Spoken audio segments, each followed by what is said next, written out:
বসন্ত পঞ্চমী অত্যন্ত বা শ্রী পঞ্চমী বসন্ত উৎসব আরম্ভ। আজকের থেকে 40, 45, 50, 52 দিন যাবৎ পঞ্চম দোল, দশম দোল, দ্বাদশ দোল পর্যন্ত শ্রী শ্রী রাধা মাধবের বসন্ত উৎসব।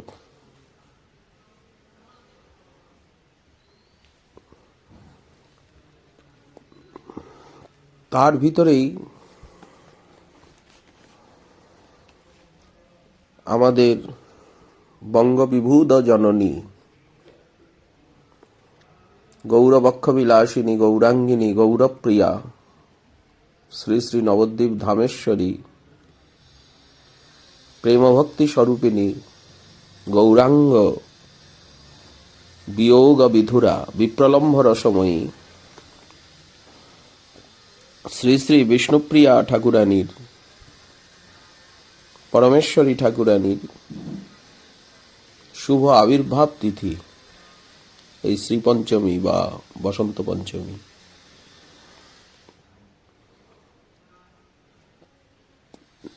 সময়টাই এখন এই রকম এসে উপস্থিত হয়েছে যে ভগবতী পরমেশ্বরীর সম্বন্ধে দু চারটি কথা বলে আমরা তার শ্রীচরণে প্রণতি নিবেদন করতে বাধ্য, তা না হলে অকৃতজ্ঞতা হয়ে যায়। কেমন যুগ, কেমন কৃপা, কেমন অবতার, কেমন লীলা। শ্রী ভগবানের 3টি শক্তি আছে, সকলেই জানেন, শ্রী, ভূ এবং লীলা। শ্রী বিষ্ণুপ্রিয়া ঠাকুরানীকে ভূশক্তি স্বরূপিণী বলা হয়েছে। তিনি সত্যভামা দেবী বলেও পরিচিতা, মহিষী সত্যভামা বলেও কথিত হন। শ্রী গৌর অবতারে শ্রী শ্রী বিষ্ণুপ্রিয়া ঠাকুরানী নাম প্রেম প্রচারের সহায়িকা রূপে অবতীর্ণা হয়েছেন। তিনি সাধনার আদর্শকে প্রকাশ করেছেন।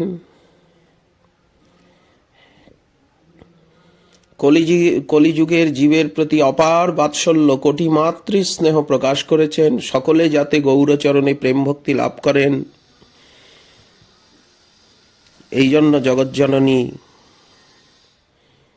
কঠোর সাধনময় জীবন দেখিয়েছেন আমাদিগকে। শ্রীধাম নবদ্বীপে সনাতন মিশ্র নামে এক পরম বিষ্ণুভক্ত ব্রাহ্মণ বাস করতেন। তিনি বহু লোকের ভরণ পোষণ করতেন। রাজ পণ্ডিত বলে সর্বত্র তার খ্যাতি ছিল।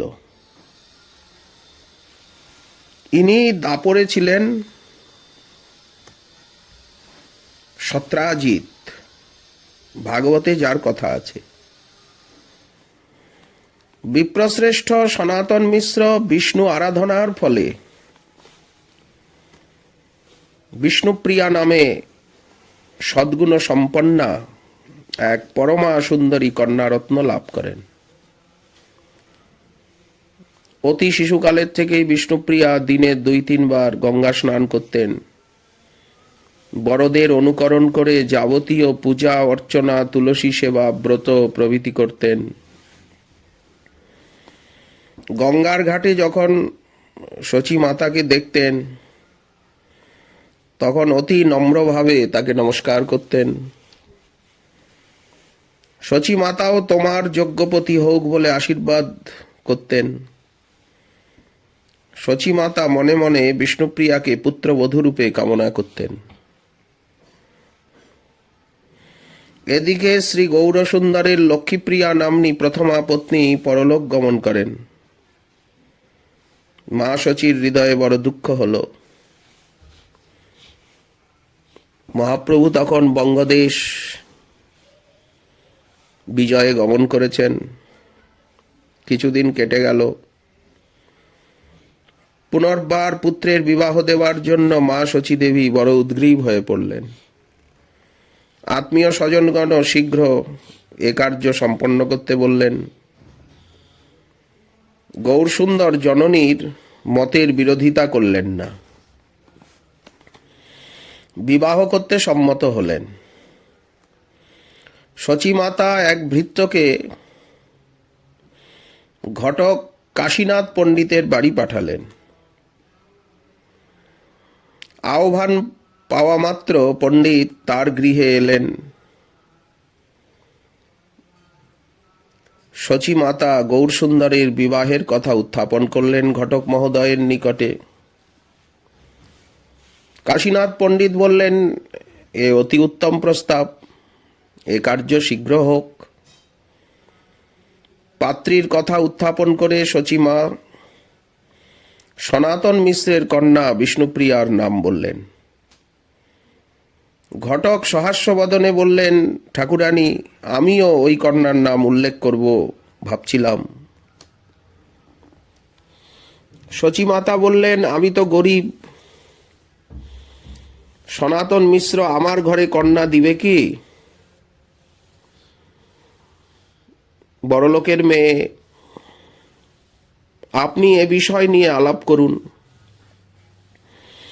কাশীনাথ পণ্ডিত বললেন, ঠাকুরানী,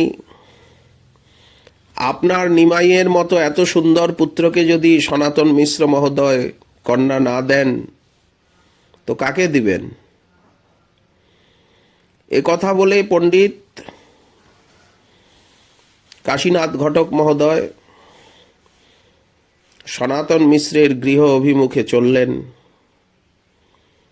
কন্যার বয়স দেখে সনাতন মিশ্র একটি উপযুক্ত পাত্রের অনুসন্ধান করছিলেন। বর্তমান নদিয়াতে উত্তম পাত্র বলতে একমাত্র নিমাই পণ্ডিত, রূপে গুণে অতুলনীয়, বয়সও কম। এমন পাত্রকে কন্যা দেওয়া বড় ভাগ্যের কথা। কিন্তু এসব কথা কাউকে বলতেও সনাতন মিশ্র মহোদয়ের লজ্জাবোধ হচ্ছিল। মনে মনে শুধু ভগবানের কাছেই জানাতেন, হে হরি,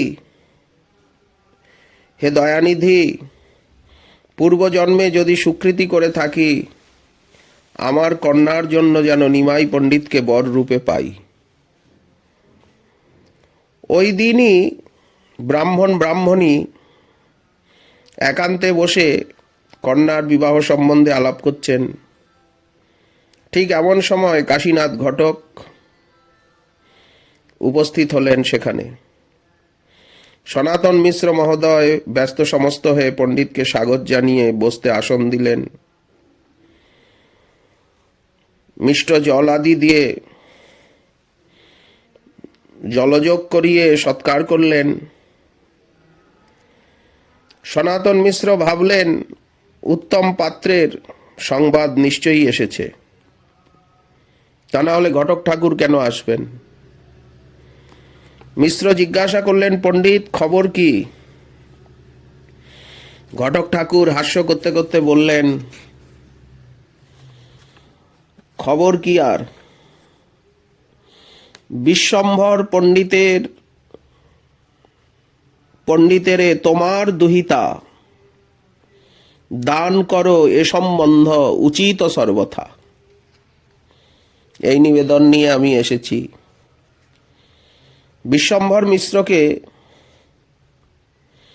বিশ্বম্ভর পণ্ডিতকে তোমার এই কন্যা দান করো। তোমার কন্যার যোগ্য সেই দিব্যপতি,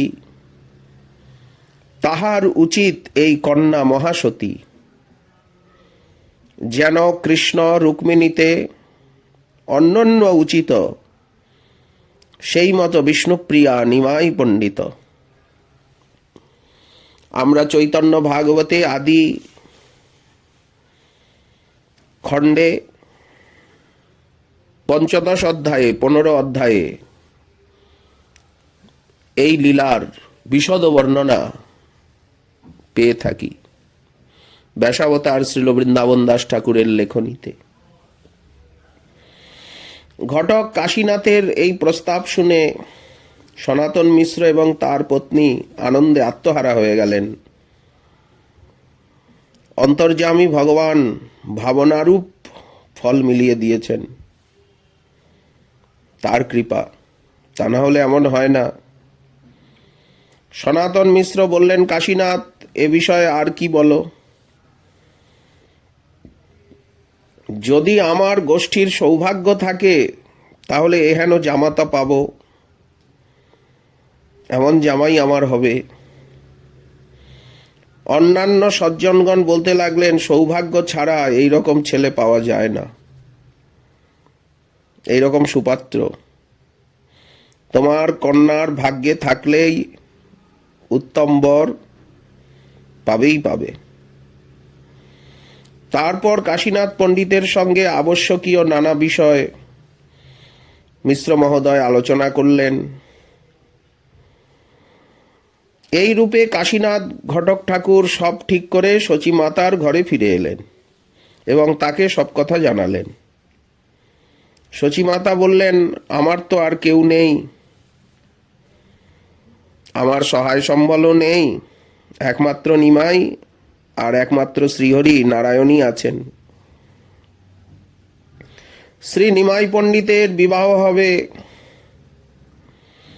শুনে নবদ্বীপবাসী সকলে বড় আনন্দিত হলেন।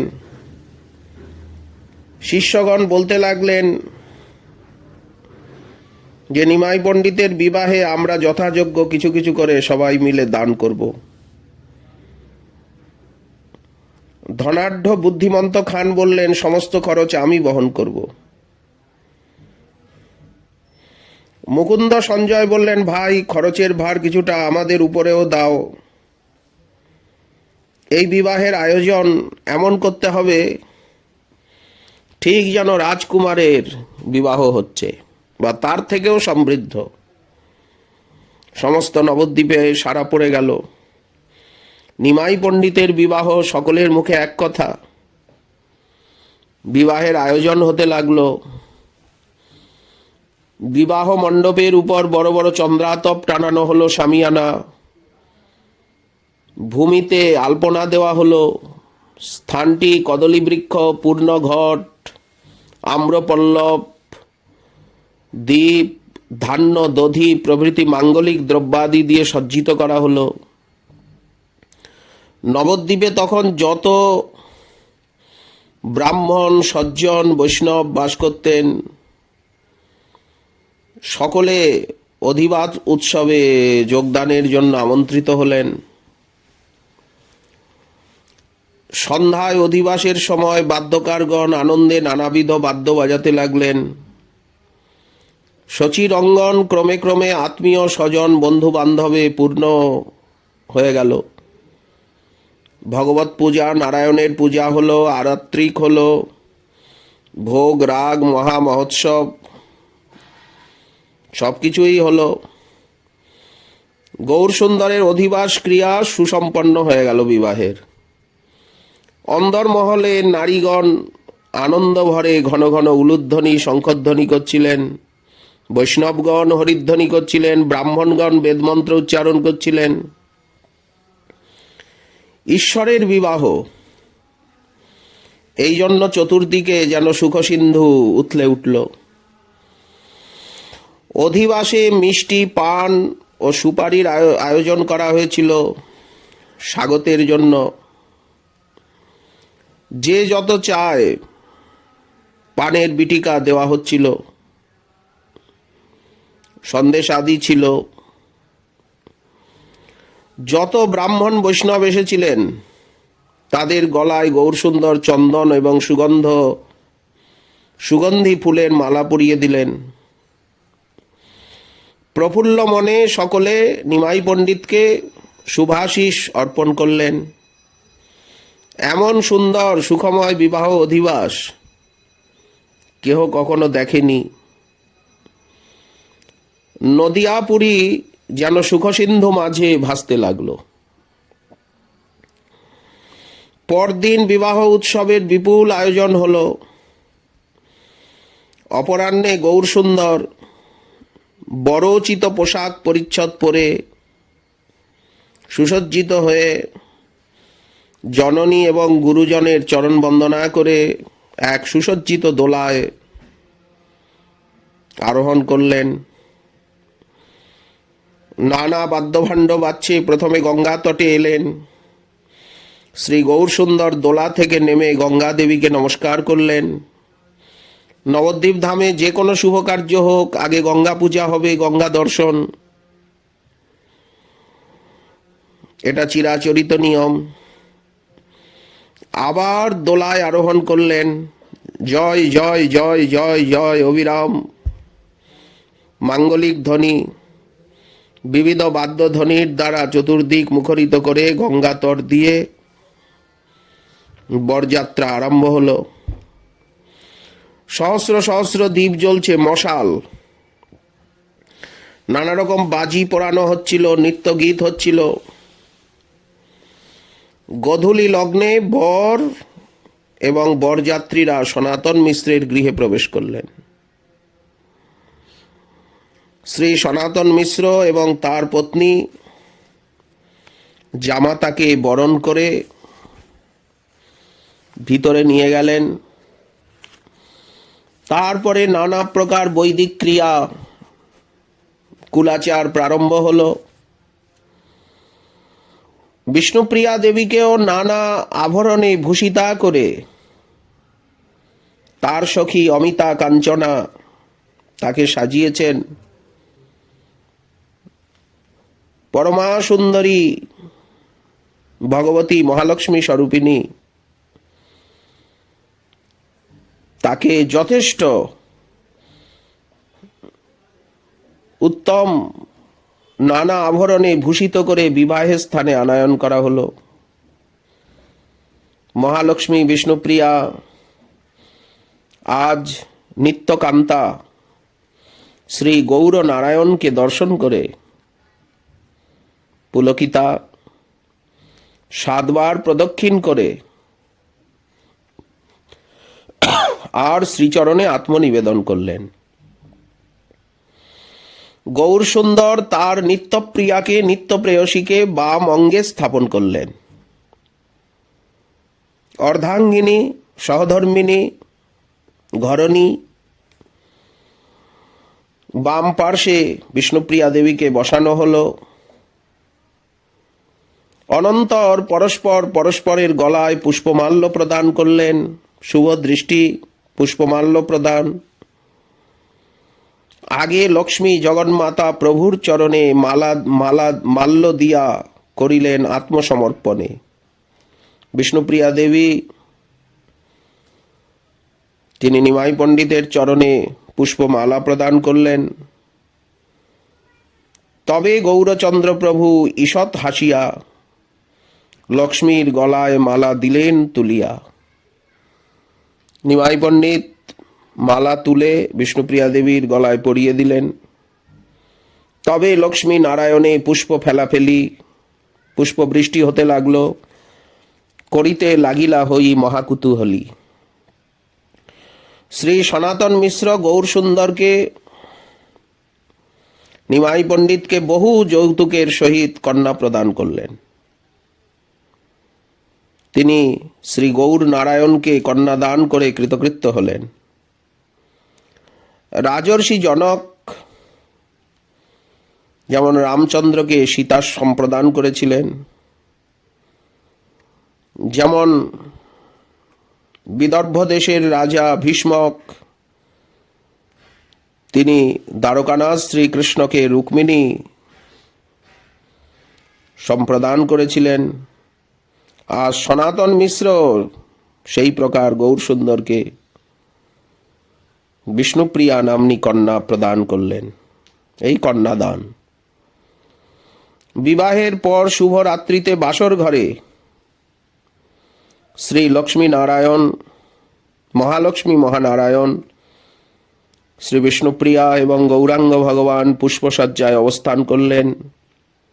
সেখানেও নানা কুলাচার। সনাতন মিশ্রের গৃহে যেন বৈকুণ্ঠের আনন্দ অবতরণ করল। স্বয়ং ভগবানের লীলা হচ্ছে। প্রায় সমস্ত রাত্রি সনাতন মিশ্রের গৃহে নিত্য গীত, বাদ্যধ্বনি, জাগরণ মুখরিত হল। লোকে লোকারণ্য। প্রভাতে শ্রী গৌরসুন্দর নিজ পত্নী বিষ্ণুপ্রিয়া দেবীর সঙ্গে শয্যা ত্যাগ করলেন। হস্তমুখ প্রক্ষালন করে নিত্যকৃত্য গায়ত্রী জপাদি সমাপ্ত করলেন। সনাতন মিশ্র মহোৎসবের আয়োজন করেছিলেন। তার স্বজনবর্গ আজ গৌর নারায়ণকে দর্শন করে, জামাতারূপী মহানারায়ণকে দর্শন করে কৃতার্থ হলেন।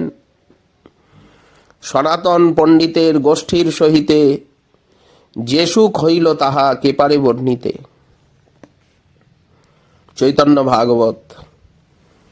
দেখতে দেখতে সারাদিন মহামহোৎসব, লোকে লোকারণ্য, প্রসাদান্ন বিতরণ। অপরাহ্নে শ্রী গৌরসুন্দর নববধূকে নিয়ে নৃত্যগীত বাদ্য সহকারে নিজের গৃহাভিমুখে যাত্রা করলেন। নগর পরিক্রমা করে গঙ্গা তট দিয়ে দিয়ে দিয়ে দিয়ে যখন বরযাত্রীরা চলছিল, তখন নগরবাসীগণ শ্রী বিষ্ণুপ্রিয়া এবং শ্রী গৌরসুন্দরের অপূর্ব নয়নাভিরাম দিব্য রূপ দর্শন করে আনন্দ ভরে বলাবলি করতে লাগলেন, এই ভাগ্যবতী, প্রকৃতই ভাগ্যবতী। কত জন্ম সেবিলেন কমলা পার্বতী, এই ভাগ্যবতী। কেহ বলে এই হেন বুঝি হরগৌরী। আমরা সাক্ষাৎ এই চক্ষে হরগৌরীকে দেখছি, হরগৌরীর মিলন হলো। কেহ বলে হেন বুঝি কমলা শ্রীহরি। শ্রীহরির সঙ্গে কমলা দেবী, মহালক্ষ্মী মহানারায়ণ আজ আমরা এই নয়নে দেখলাম। কোন নবদ্বীপবাসী বলছেন, কেহ বলে এই দুই কামদেব রতি, যেন কামদেব এবং রতিদেবী মিলিত হয়েছেন। অপ্রাকৃত দিব্য কন্দর্প আমাদের গৌরাঙ্গ। কেহ বলে শচী ইন্দ্র হেনলয় মতি। কেউ বলছেন স্বর্গাধিপতি মহেন্দ্র, ইন্দ্র এবং ইন্দ্রাণী শচীদেবী চলেছেন। আমাদের ভাগ্য, আমরা এই নয়নে ইন্দ্র এবং ইন্দ্রাণীর দর্শন পেলাম। কেহ বলে হেন বুঝি রামচন্দ্র সীতা। এই মতো বলে যত সুকৃতি বনিতা সব নবদ্বীপবাসী। শ্রী বিষ্ণুপ্রিয়া দেবী এবং শ্রী গৌরসুন্দরের শুভ দৃষ্টিপাতে সমস্ত নবদ্বীপ সুখময় হয়ে উঠল, আনন্দময় হয়ে উঠল, সমৃদ্ধিময়। যেখানে মহালক্ষ্মী মহানারায়ণ নিবাস করেন, সেখানে কি কোনো দুঃখ ব্যথা বেদনা থাকতে পারে? নিত্যগীত বাদ্য পুষ্প বৃষ্টি সহ পরমানন্দ কোলাহলের মধ্যে দিয়ে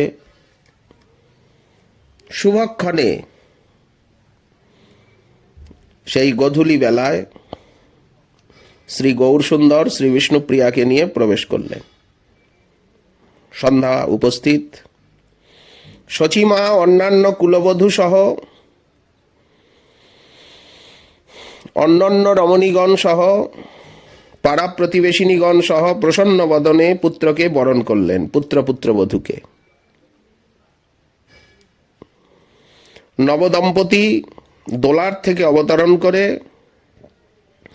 প্রথমে শচী ঠাকুরানীর চরণ বন্দনা করলেন। স্নেহভরে সমস্ত গুরুজনের চরণ বন্দনা করলেন। সবাই অতিশয় আনন্দে স্নেহ বিগলিত চিত্তে বর বধূর চিবুক আঘ্রাণ ও আশীর্বাদ করলেন। এবং এই নবদম্পতিকে দেখে বিবিধ যৌতুক প্রদান করলেন।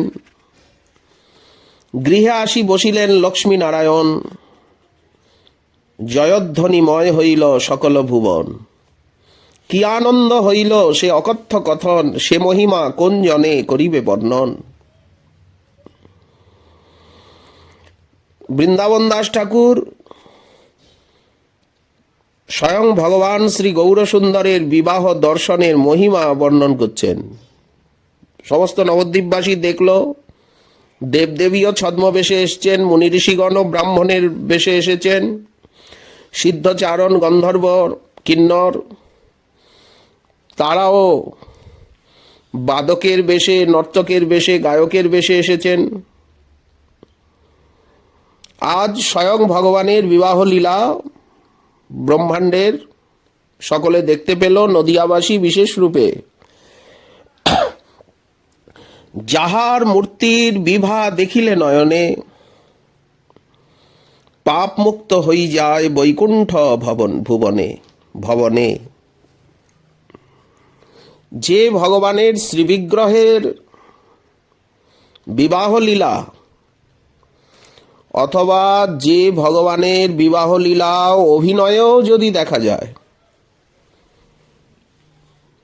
অভিনয় হয়, লীলাভিনয়, নাটক, বিষ্ণুপ্রিয়া নাটক, গৌরসুন্দরের লীলা চরিত্রের নাটক, বললেন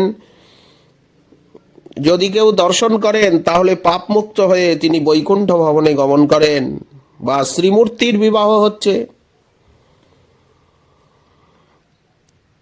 তিনিও দর্শনে পাপমুক্ত হন যারা দেখেন।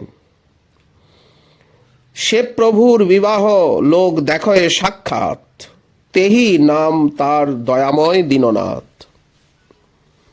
প্রভু দয়াময় দীননাথ, এই জন্য আজ নবদ্বীপবাসী ব্রহ্মাণ্ডবাসী দর্শন করল প্রভুর এই বিবাহ লীলা।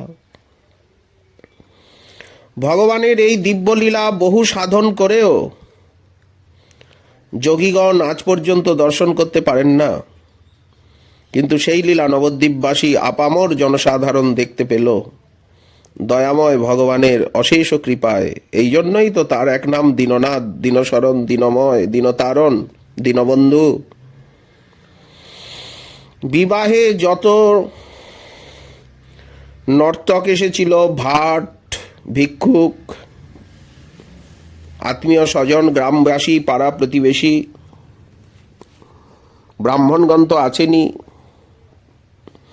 গৌরসুন্দর তাদেরকে অর্থ এবং বস্ত্র দিয়ে তুষ্ট করলেন, এটাই নিয়ম। ব্রাহ্মণ এবং আত্মীয় স্বজনকে বহুমূল্য বস্ত্র আদি দান করলেন।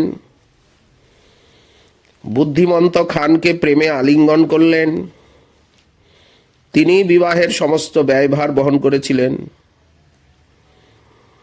শ্রীমৎ বৃন্দাবন দাস ঠাকুর তিনি বিষ্ণুপ্রিয়া ঠাকুরানীর এর পরবর্তী লীলার আর বিশেষ বর্ণনা দেননি তার চৈতন্য ভাগবতে। কোন কোন প্রসঙ্গে কদাচিৎ নাম উল্লেখ মাত্র করেছেন। গয়াধাম থেকে দীক্ষা নিয়ে পিতৃশ্রাদ্ধ করে প্রভু এলেন গৃহে, সেইখানে লিখছেন লক্ষ্মীর জনককুলে আনন্দ উঠিল। এখানে লক্ষ্মী বলতে বিষ্ণুপ্রিয়া দেবী।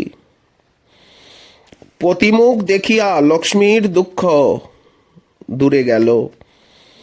বিষ্ণুপ্রিয়া দেবীকে বারবার মহালক্ষ্মী স্বরূপিণী বলেই ব্যাসাবতার বর্ণন করেছেন। অনন্তর কৃষ্ণ প্রেম প্রকাশ করতে লাগলেন প্রভু গয়াধাম থেকে গৃহে ফিরে এসে। এর কিছুদিন পরেই প্রভুর গয়া যাত্রা। আর গয়াধাম থেকে ফিরে এলেন, কৃষ্ণ প্রেম প্রকাশ করতে লাগলেন। নিত্য কীর্তন আরম্ভ হলো, বিরহ ভাব, প্রভুর দিব্য ভাব সকল দেখে শচী মা ভাবছেন পুত্রের কোনো কঠিন রোগ হয়েছে কিনা। নিশ্চয়ই কোনো কঠিন রোগ হলো। পুত্রের মঙ্গল কামনায় গঙ্গা এবং বিষ্ণুর সবসময় পুজো দিচ্ছেন, নারায়ণের পুজো দিচ্ছেন, ঠাকুরের কাছে জানাচ্ছেন। বিষ্ণুপ্রিয়া দেবীকে এনে আর নিমাইয়ের পাশে বসাচ্ছেন, কিন্তু প্রভু প্রায়ই অন্তর্মুখ। লক্ষ্মীরে আনিয়া পুত্র সমীপে বসায়, দৃষ্টিপাত করিয়াও প্রভু নাহি চায়। প্রভু বিষ্ণুপ্রিয়াকে যেন চেনেনি না, দেখেনি না, দেখেও দেখেন না, এইরকম একটা ভাব এসে গেল। সব সময় ভক্তভাবে বিভাবিত হয়ে, দাসভাবে বিভাবিত হয়ে কৃষ্ণ কৃষ্ণ কৃষ্ণ কৃষ্ণ কৃষ্ণ কৃষ্ণ কৃষ্ণ কৃষ্ণ কৃষ্ণ কৃষ্ণ কৃষ্ণ কৃষ্ণ কৃষ্ণ কৃষ্ণ অবিরাম কৃষ্ণ কৃষ্ণ কৃষ্ণ কৃষ্ণ গোপাল গোপাল গোবিন্দ কেশব মাধব যাদব কৃষ্ণ কৃষ্ণ কৃষ্ণ কৃষ্ণ কৃষ্ণ কৃষ্ণ কৃষ্ণ কৃষ্ণ কৃষ্ণ কৃষ্ণ কৃষ্ণ বলে নিয়ত প্রভু রোদন করছেন। নয়নে অবিরাম Baridhara top top top top করে যেন নয়ন কমলের থেকে শিশিরবিন্দু মধুবিন্দু নিপতিত হচ্ছে, একেবারে মুক্তা মালার মতো। শ্রীকৃষ্ণের প্রসাদী অন্নের থালা পুত্রের সম্মুখে শচীমা নিয়ে এসে বসেছেন। নিমাইকে প্রসাদ পাওয়াতে হবে, নারায়ণের প্রসাদ। ঘরের ভিতরের থেকে পতিব্রতা লক্ষ্মী বিষ্ণুপ্রিয়া ঠাকুরানী দেখছেন। বিষ্ণুপ্রিয়া গৃহের ভিতরের থেকে সব দেখছেন আর ভাবছেন যে পতিদেবতার কি হলো, আমার সঙ্গেও হাসি নেই, কথাবার্তা নেই, আমি কি অপরাধ করলাম। সব সময় প্রভু কৃষ্ণ ভাবাবিষ্ট হয়ে থাকেন। কোনোদিন যদি কোনো ভক্ত এসে বহির্মুখগণের পাষণ্ডগণের অত্যাচারের কথা বলেন, পাষণ্ডগণ সবসময় নিন্দা করে ভক্তগণকে, এইসব কথা যদি কোনো ভক্ত তোলেন, শুনেই আর প্রভু বলেন আমি সংহার করব, সকলকে সংহার করব, এই বলে হুঙ্কার দিয়ে ওঠেন। কেঁপে ওঠে সারা বাড়ি। শচীমা কিছুই বুঝতে পারেন না, কাকে সংহার করবে নিমাই আমার, নিমাই কি বলছে, কাকে মারবে, কাকে সংহার করবে। নিমাই তো এরকম ছিল না, এ কি ব্যাধি হলো, কি কোনো দৈত্য দানবেই ধরল নিমাইকে, কি কোনো কুদৃষ্টি পড়ল নিমাইয়ের উপরে। বিষ্ণুপ্রিয়াকে শচীমা বলেন সবসময় তুমি গিয়ে কাছে বসে থাকো। কখনো প্রভু বিষ্ণুপ্রিয়া দেবীকে দেখে আর অতিশয় যেন ক্রুদ্ধ হয়ে যাচ্ছেন, অসহনীয় বলে বোধ হচ্ছে। এত তেজ, আবার এত হুঙ্কার, এত রোদন, নানা প্রকার সঞ্চারী ভাব প্রকাশ পাচ্ছে। হাস্য, রোদন, কম্প এবং কখনো রৌদ্র ভাব, কখনো রোষ, উগ্র, দ্বাদশ রসই প্রকাশ পাচ্ছে নানাবিধ সঞ্চারী ভাবের সঙ্গে সঙ্গে। চৈতন্য ভাগবতের মধ্যখণ্ডের 2য় অধ্যায়ের বর্ণনা আছে। এখানে ব্যাসাবতার বারবার বিষ্ণুপ্রিয়া দেবীকে লক্ষ্মী লক্ষ্মী বলেই উল্লেখ করেছেন। তার পরবর্তী ঘটনা চৈতন্য ভাগবতে সংক্ষিপ্ত বিষ্ণুপ্রিয়া দেবী সম্বন্ধে।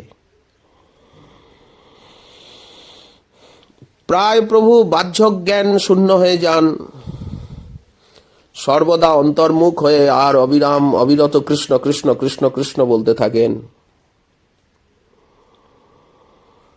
আবার যখন বাহ্যাবেশ ফিরে আসে তখন লজ্জিত হন, চুপ করে থাকেন। কখনো চিৎকার করে ওঠেন সংহার করব, দেখে নেব পাষণ্ডীর কত শক্তি। একদিন শচীমা গৌরসুন্দর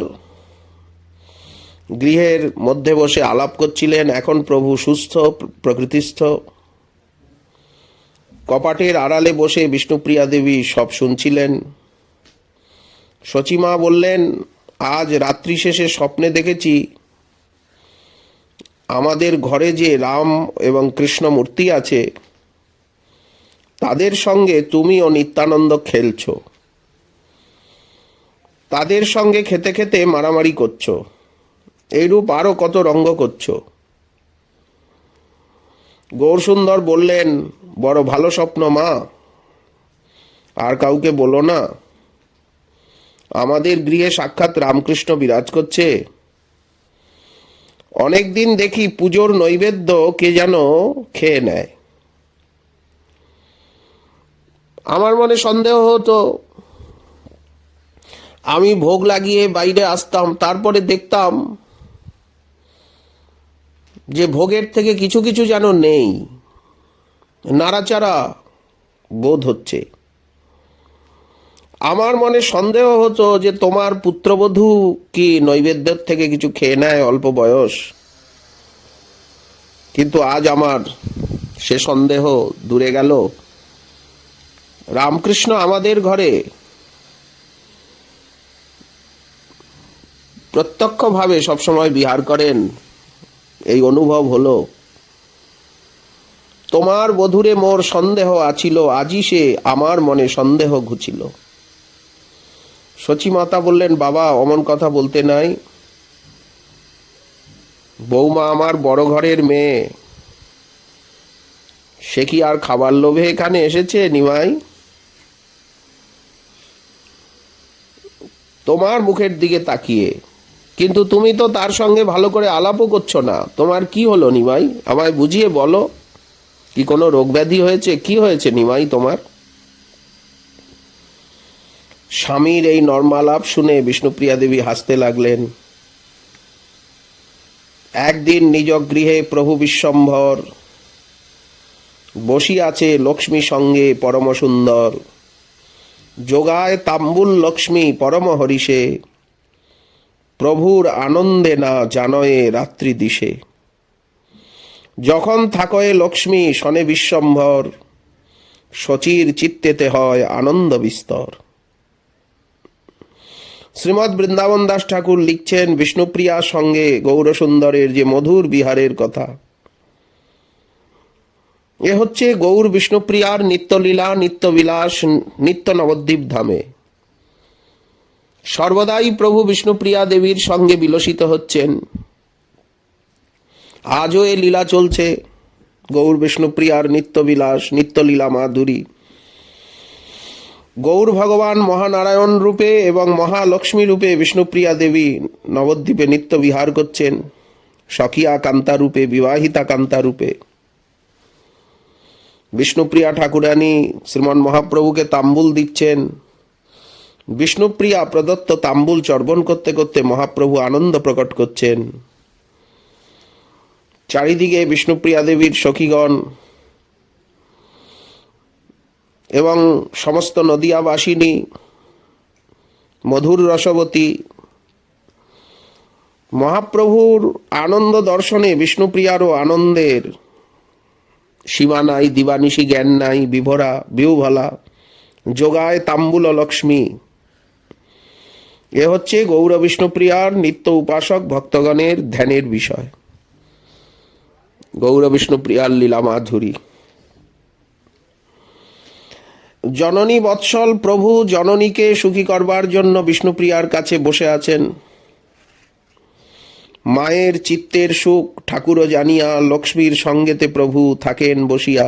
চৈতন্য ভাগবত মধ্যখণ্ড 11 অধ্যায়।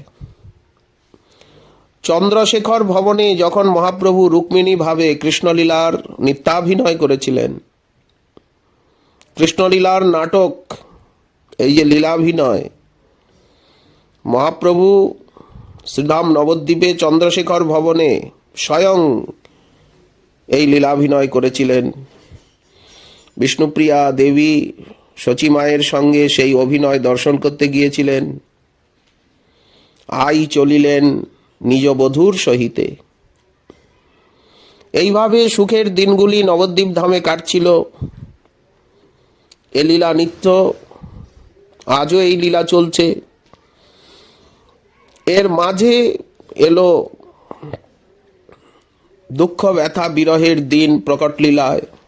নিত্যলীলায় সন্ন্যাস নেই, নিত্যলীলায় নিত্যই নবদ্বীপে বিহার, কিন্তু প্রকট লীলায় জীব উদ্ধারের নিমিত্ত, আদর্শ স্থাপনের নিমিত্ত,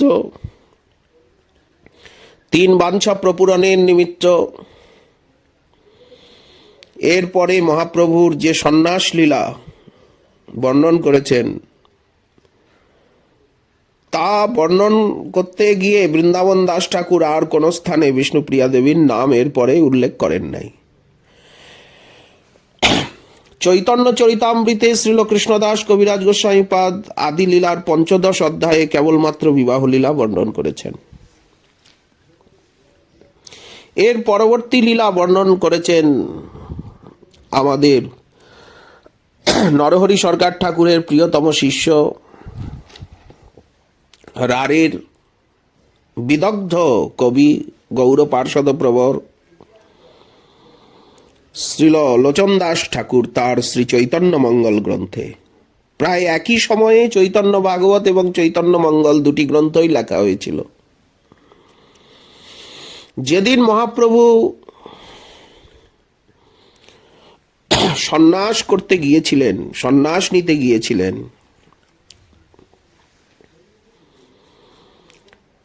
তার পূর্বদিন রাত্রে বিষ্ণুপ্রিয়া দেবীকে যে উনি তত্ত্ব উপদেশ দিয়েছিলেন, বিষ্ণুপ্রিয়া দেবী নদিয়ানাথকে নিজের হাতে সাজিয়েছিলেন এবং প্রভুও বিষ্ণুপ্রিয়া দেবীকে যে সাজিয়েছিলেন, উভয়ের যে আদর সোহাগ প্রেমময়ী লীলা, প্রেমের আদান প্রদান, লোচন দাস ঠাকুর চৈতন্য মঙ্গলে বিশদভাবে তা লিখেছেন। মহাপ্রভু বিষ্ণুপ্রিয়া দেবীকে প্রায়ই তত্ত্বোপদেশ দিতেন, মাকেও দিতেন, কৃষ্ণ ভজনের কথা বলতেন এবং প্রভু প্রায়ই বলতেন, তুমি তোমার বিষ্ণুপ্রিয়া নামটিকে সার্থক করো, ভজন করো। পতিদেবতার এই আজ্ঞা বিষ্ণুপ্রিয়া দেবী আজীবন পালন করেছেন। পরবর্তী লীলায় আমরা তা দেখতে পাই। মহাপ্রভুর যেমন গম্ভীরা লীলা কৃষ্ণ বিরহে রাধাভাবে, তেমনি বিষ্ণুপ্রিয়া দেবীরও গৌরাঙ্গ বিরহে কৃষ্ণ ভজন লীলা আমরা নবদ্বীপের গম্ভীরায় দেখতে পাই। সন্ন্যাসের পূর্বরাত্রে মহাপ্রভু বিষ্ণুপ্রিয়া ঠাকুরানীকে তত্ত্বোপদেশ করছেন, জগতে যতেক দেখো, মিছা করি সব লেখো, সত্য এক সবে ভগবান।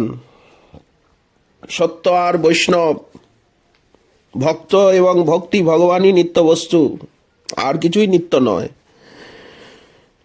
তা বিনে যতেক সব মিছা করি করহ জ্ঞান।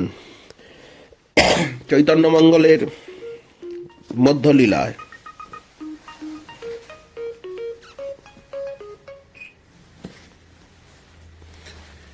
এরপরে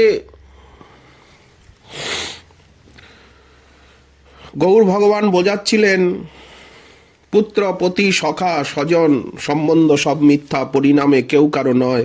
শ্রীকৃষ্ণের চরণ ছাড়া আমাদের আর অন্য কোনো গতি নাই। কৃষ্ণই সকলের পতি, আর সবকিছু শক্তি। এ কথা কেউ বোঝে না, বোঝাতে পারি না, এটাই আমার দুঃখ। কিন্তু তোমার নাম তো বিষ্ণুপ্রিয়া, তুমি পরম ভক্তিমতী পতিব্রতা। তুমি যদি বিষ্ণু ভজন করো, কৃষ্ণ ভজন করে তোমার নামকে সার্থক করো, মিথ্যা শোক না করো, আমি তোমায় এই যথার্থ কথা বলে যাচ্ছি, আমি যেখানে যাই, যে অবস্থায় থাকি না কেন, তোমাকে কখনোই ভুলবো না। সর্বদাই আমি তোমার কাছে আছি, যখনই তুমি চাইবে আমাকে দেখতে পাবে। এখন তুমি কৃষ্ণচরণে মন নিবেশ করো। বিষ্ণুপ্রিয়া বললেন, তুমি ঈশ্বর, তুমি আমার অন্তরের থেকে মায়াকে দূর করে দাও। আমি চাই আমার অন্তরের মায়ামোহ তুমি নিজে দূর করে দাও। আমি তোমাকে ছাড়া অন্য কোনো ঈশ্বর জানি না, তাহলেই আমি প্রসন্ন হব। বিষ্ণুপ্রিয়ার দুঃখ শোক দূর হলো। প্রভুর কৃপায় হৃদয়ে আনন্দে ভরে উঠল। চতুর্ভুজ দেখে আচম্বিতে মহাপ্রভু নারায়ণ রূপে দর্শন দিলেন, কৃষ্ণ রূপে দর্শন দিলেন। এমন সময় বিষ্ণুপ্রিয়া মহাপ্রভুর চতুর্ভুজ মূর্তি দর্শন করে আনন্দে আত্মহারা হয়ে গেলেন, কিন্তু তার প্রতিবুদ্ধি গেল না। এই যে উনি যে আমার পতি, প্রাণপতি, এই বুদ্ধি কিন্তু শিথিল হলো না। তারপর প্রভুর চরণতলে প্রণত হয়ে বললেন, এক নিবেদন শুনো প্রভু, আমি তো অতি অধম ছাড়, জনমিল এ সংসার, তুমি মোর প্রিয় প্রাণপতি।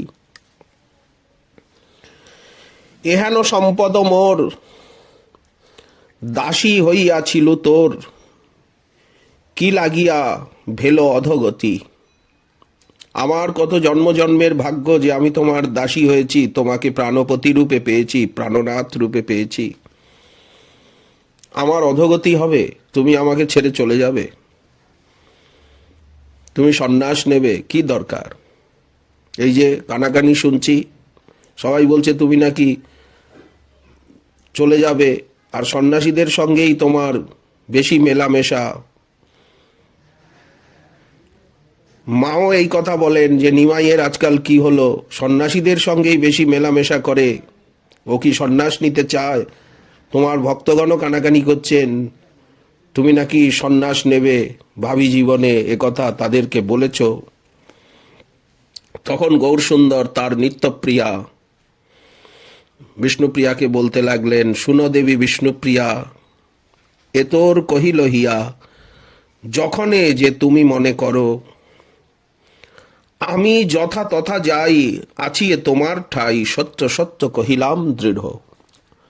আমি যেইখানেই যাই, পূর্ববঙ্গে গেলাম, গয়ায় গেলাম, তীর্থভ্রমণে, শ্রীকৃষ্ণের অন্বেষণে, আমার দাদা বিশ্বরূপকে খুঁজতে, আমি যেখানেই যাই না কেন, যে অবস্থায় থাকি না কেন, আমি সব সময় তোমার কাছে আছি, চিরদিন আছি, চিরদিন থাকবো, তুমি আমায় দেখতে পাবে। সত্য সত্য কহিলাম দৃঢ়। তখন বিষ্ণুপ্রিয়া দেবী বললেন, প্রভুর আজ্ঞা বাণী শুনি বিষ্ণুপ্রিয়া মনে গণি, স্বতন্ত্র ঈশ্বর তুমি প্রভু, নিজ সুখে করো কাজ, কে দিবে তাহাতে বাদ, প্রত্যুত্তর না দিলেক তবু। বিষ্ণুপ্রিয়া দেবী চুপ হয়ে গেলেন। তোমার যাতে সুখ হয়, তুমি যেটা ভালো বোঝো সেটা তুমি করবে। এইভাবে কথাবার্তা বলতে বলতে বিষ্ণুপ্রিয়া দেবীকে বুকে নিয়ে, তাকে আদর করে, তাকে কোলে বসিয়ে সাজিয়ে, অনেক রাত হয়ে গেল, প্রভু নিদ্রিত হলেন। এবং ভোর রাত্রে নিদ্রিতা বিষ্ণুপ্রিয়া দেবীকে শয্যায় একাকী রেখে মহাপ্রভু উঠে 24 বৎসর শেষে যেই মাঘ মাসের শুক্লপক্ষ 24 বছর পূর্ণ হয়ে গেল। 24 বছরের শেষ, 25 বছরে পড়বেন প্রভু। 24 বৎসর শেষে, ফাল্গুন এলেই 25 বছর আরম্ভ হবে। 24 বৎসর শেষে যেই মাঘ মাস, তার শুক্লপক্ষে প্রভু করিনা সন্ন্যাস। মাঘ মাসের শুক্লপক্ষে শুভ মাস। রাত্রিবাস ত্যাগ করে মহাপ্রভু জননী শচীদেবীর দ্বারে এসে তার চরণ বন্দনা করে, নবদ্বীপের ভূমিকে বন্দনা করে, কিছু ঐশ্বর্য প্রকটপূর্বক কথোপকথনে শচী মাতাকে মোহিত করে গঙ্গা তীরে এসে গঙ্গাকে দণ্ডবৎ করে, নবদ্বীপের জন্মভূমিকে দণ্ডবৎ করে, আর প্রভু গঙ্গায় ঝাঁপ দিয়ে, সাঁতার দিয়ে গঙ্গা পার হয়ে গঙ্গার পারে পারে পারে পারে কাটোয়ার দিকে যাত্রা করলেন। এদিকে প্রভাতে বিষ্ণুপ্রিয়া এবং শচীমা জেগে উঠে কি করলেন তার বিশদ বিবরণ দিয়েছেন বাসু ঘোষ। প্রসিদ্ধ পদকর্তা বাসুদেব ঘোষ ঠাকুর। নিশান্তে নিদ্রাভঙ্গ হলে বিষ্ণুপ্রিয়া খাটের উপর মহাপ্রভু শয়ন করে আছেন মনে করে হাত দিয়ে দেখলেন খাট শূন্য, খালি খাট, পাশে কেউ নাই, খালি বালিশগুলি আছে, প্রভু নাই। শূন্য খাটে দিল হাত, বজ্র পড়িল মাত, বুঝি বিধি মোরে বিলম্বিল, করুণা করিয়া কান্দে, কেশ বেশ নাহি বান্ধে, শচীর মন্দির কাছে গেল। মহাপ্রভুর বিয়োগে অসহ্য বেদনায় বিষ্ণুপ্রিয়া দেবীর যে করুণ ক্রন্দন, তার কিছু কিছু বর্ণনা লোচনদাস ঠাকুর চৈতন্য মঙ্গলে দিয়েছেন। হরিদাস গোস্বামী প্রভু তার বিষ্ণুপ্রিয়া চরিত গ্রন্থে বিশদভাবে বর্ণন করেছেন। বিষ্ণুপ্রিয়া কান্দনেতে পৃথিবী বিদরে, পশুপক্ষী লতা তরু এ পাষাণ ঝুরে, পাপিষ্ঠ শরীর মোর প্রাণ নাহি যায়, ভূমিতে লুটাইয়া দেবী করে হায় হায়, বিরহ অনল শ্বাস বহে অনিবার, অধর সুখায় কম্প হয় কলেবর। মহাপ্রভুর গৃহত্যাগের পরে বিষ্ণুপ্রিয়া দেবী কিভাবে দিন যাপন করতেন এবং নিত্যকৃত্য করতেন, ভক্তি রত্নাকরে শ্রীল নরহরি চক্রবর্তী পাদ তার অপূর্ব বর্ণনা দিয়েছেন। প্রভুর বিচ্ছেদে নিদ্রা ত্যাজিল নয়নেতে, কদাচিৎ নিদ্রা হইলে শয়ন ভূমিতে। ভূমিতে শুয়ে থাকেন, নয়নে নিদ্রা নেই। কনক জিনিয়া অঙ্গ সে অতি মলিন, কৃষ্ণ চতুর্দশীর শশীর প্রায় ক্ষীণ। সেই কনক কমল সন্নিভ কনককান্তি অঙ্গ অতি মলিন হয়ে গেল, যেন কৃষ্ণপক্ষের চতুর্দশীর চন্দ্রমার মতো। সর্বদা হরিনাম করেন। প্রভু নাম উপদেশ দিয়েছেন, নাম করতে বলেছেন। হরিনাম সংখ্যাপূর্ণ তণ্ডুলে করয়, সে তণ্ডুল পাক করি প্রভুরে অর্পয়, তাহারি কিঞ্চিত মাত্র করয়ে ভক্ষণ, কেহ না জানয়ে কেনে রাখয়ে জীবন। হরিনাম মহামন্ত্র নাম করেন, আর নাম পূর্ণ হয় একটি করে তণ্ডুল ডান দিকের সরায় রাখেন, বাদিকের সরায় তণ্ডুল ভরা আছে, হরিনাম করেন আর এক একটি তণ্ডুল রাখেন ডান দিকের সরায়। এইভাবে তৃতীয় প্রহর অবধি নাম জপ চলতে থাকে। যতটুকু তণ্ডুল হয় সেইটুক সহস্তে পাক করে আর প্রভুকে অর্পণ করেন। তার থেকে অতিথি অভ্যাগতকে কিঞ্চিত দেন আর নিজে কিঞ্চিত মাত্র ভক্ষণ করেন। তাহাই কিঞ্চিত মাত্র করয়ে ভক্ষণ, কেহ নাহি জানয়ে কেনে রাখয়ে জীবন। মুরারি গুপ্তের কর্চায় আছে যে নবদ্বীপ ধামেশ্বরী গৌরাঙ্গিনী শ্রী বিষ্ণুপ্রিয়া ঠাকুরানী সর্বপ্রথম শ্রীধাম নবদ্বীপে ধামেশ্বর শ্রী গৌরাঙ্গ মূরতি প্রকাশ করেন এবং তিনি আজীবন তার আরাধনা করেন। প্রকাশ রূপেণ নিজ প্রিয়ায়া সমীপমাসাদ্য নিজাং হি মূর্তিম, বিধায় তস্যাং স্থিত এষ কৃষ্ণ, সা লক্ষ্মী রূপা চ নিষেবতে প্রভুম। প্রকাশ রূপেণ নিজাং হি মূর্তিং বিধায়, নিজেই নিজের প্রকাশরূপী মূর্তি নির্মাণ করিয়ে আর সমীপম আসাদ্য নিজপ্রিয়ায়া, নিজপ্রিয়া লক্ষ্মী বিষ্ণুপ্রিয়ার সমীপে অবস্থানকালে আর তাকে বলেছিলেন যে তুমি আমার শ্রীমূর্তি নির্মাণ করো প্রকট লীলায়। স্থিত এষ কৃষ্ণ, ইনি সাক্ষাৎ শ্রীকৃষ্ণ, এতেই শ্রীকৃষ্ণ অবস্থান করেন, ইনি সাক্ষাৎ শ্রীকৃষ্ণ, এইরকম আদেশও করেছিলেন। সা লক্ষ্মী রূপা, মহাপ্রভুর এই বাক্য অনুসারে ধামেশ্বর সাক্ষাৎ শ্রীকৃষ্ণ এবং মহাপ্রভু নিজেই এই শ্রী বিগ্রহ রূপে নিজেকে প্রকাশ করলেন, প্রিয়ার কাছে পুনরায় ঘুরে এলেন এই রূপে। সমীপ মাসাদ্য নিজ প্রিয়ায়া, সাক্ষাৎ মহাপ্রভু এই রূপে। এখন ধামেশ্বর রূপেই আমরা মহাপ্রভুকে, নদিয়া বিহারীকে সর্বদার তরে পাব। তিনি দর্শন এবং সেবার সুযোগ আমাদিগকে দিলেন, সবার জন্য সবার প্রতি কৃপা করলেন। বিষ্ণুপ্রিয়া দেবীকে নিমিত্ত বানিয়ে নিত্য সেবিকা, নিত্য বক্ষ বিলাসিনী, সাক্ষাৎ প্রেম ভক্তি রূপিণী, বিরহ রসময়ী, পরম করুণাময়ী, দয়াময়ী, কৃপাময়ী পরমেশ্বরী ভগবতী বিষ্ণুপ্রিয়া দেবী লক্ষ্মী রূপা। সা লক্ষ্মী রূপা চ নিষেবতে, দেখুন বর্তমান কাল রয়েছে এখানে, সেবতে নিষেবতে প্রভুম। আজও তিনি ধামেশ্বর মহাপ্রভুর সেবা করছেন। মহাপ্রভুর গৃহত্যাগের পর ভৃত্য ঈশান ঠাকুর তাদের দেখাশোনা করতেন। পরে জগদানন্দ প্রতিবৎসর আসতেন। পরে মহাপ্রভু দামোদর পণ্ডিতকেও পাঠিয়েছিলেন। বংশীবদন ঠাকুর সর্বদা সচিমাতা এবং বিষ্ণুপ্রিয়া দেবীর সান্নিধ্যে সর্বদা অবস্থান করে সর্বপ্রকার সেবা সম্পাদন করতেন। তিনি বিষ্ণুপ্রিয়া ঠাকুরানীর কৃপাভাজন হয়েছিলেন। পদকর্তা বংশীবদন ঠাকুর তিনি গৌরবিরহে কিছু কিছু পদও লিখেছেন। আর না হেরিব ও চাঁদ, কপালে নয়ন খঞ্জন নাচ।